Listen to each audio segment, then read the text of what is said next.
for today's video mga sangkay di kita yan na kuan kay aton nakatoka it aton kuan ginbilin na akit isda di magtutubong kita yan na isda African hito di man tatubong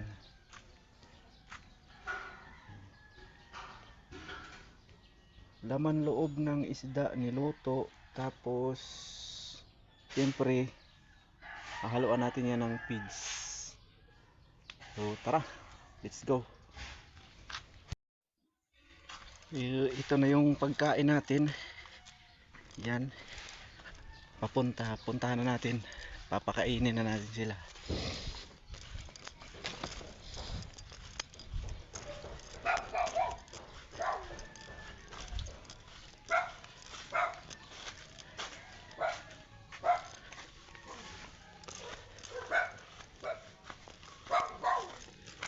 Itong hirap dito kasi tagilid yung daan.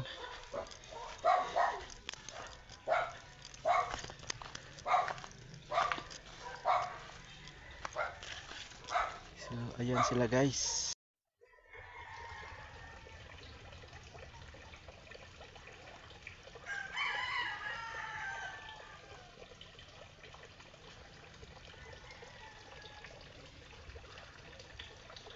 Mga malalaki na, pwede na.